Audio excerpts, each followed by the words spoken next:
Hello there friends, and it's a controversial topic today, and it's if you're rich, don't get married. And yes, I know this can sound a little bit harsh, and there are a few exceptions. If you're deeply religious, then I would say then it would be a good thing. But I would say, when I say a few, maybe that's the only one really for me, as I just don't see the advantage in the Western world to get married, especially if you are a rich and successful person and you're marrying someone that is, nowhere near your level financially. All the cards are stacked up against you.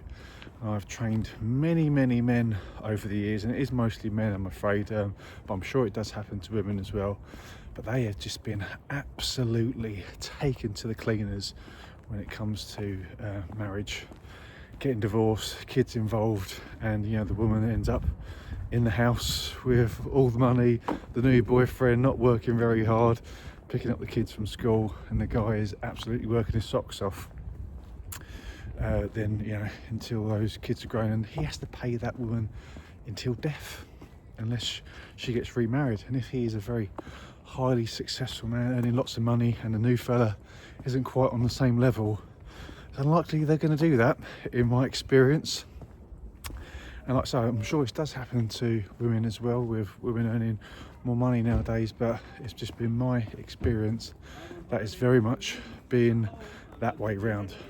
So yeah, it's just, in my experience, it just doesn't work out very well for whoever is the richer party, and typically it's the guys if the woman is sort of raising kids, etc. So I just don't know why you would venture into it. People nowadays not really very religious. It's more just of a ceremony, a big day, a big expensive day where you can go and have 10 amazing holidays for the price of that one day, which is probably pretty stressful. And yeah, I just don't see what's in it for people nowadays. If you're obviously on the other end of it and you haven't got much to offer in terms of financials, and your person you're marrying is much more wealthy, it's massively in your advantage, isn't it, to go and do it, because then you're going to be taking probably at least 50% or the lion's share if you're looking after the kids. Why wouldn't you? I just don't think it gives that person much incentive to play ball either, because they know as soon as they say those vows, that's it. If it all goes wrong, their life has improved massively. And yeah, I've got a little bit of a problem with that, to be fair, because I've just seen it too many times. One guy I trained was absolutely lovely. He was a massive earner, and his wife ended up leaving him, and he said he was working. He worked it out that he was working from 9 till 3 just to pay for tax, his child maintenance, and his spousal maintenance, and he only made money for himself to the last 2 hours of work, which, when you sort of think about it like that, is pretty depressing if you're working a high stress job and then your partner is just sort of swanning around with the new partner and you're working your socks off to pay for it all.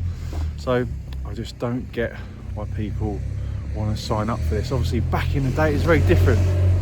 Our grandparents' era, people weren't married for life. Whether you could hate each other and you're there till the end, because the stigma of getting divorced would have been awful.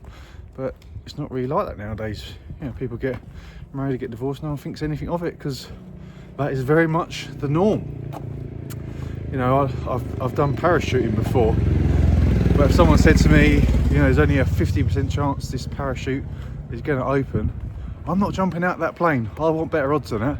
And that's pretty much where we're at when it comes to marriage nowadays. Probably even worse than that when you take of the whole of your lifetime.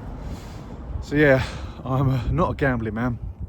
So I think if you're very, very well off, I think just stick to a relationship. If that breaks down, it's fair enough. You stay together, that's obviously fantastic. But why sign up to something when you're not very religious? It can only really go massively against you just because someone's putting a bit of guilt and pressure on you. I'll say resist that pressure, because in the long run you're going to be doing far better if you don't go down that road. As the horror stories are out there for everyone. I know everyone, they've all got their own horror stories, and obviously I've got my own as well, and it has put me off quite deeply. So that is my opinion on it. Sorry if you feel different. If you do, let me know in the comments below.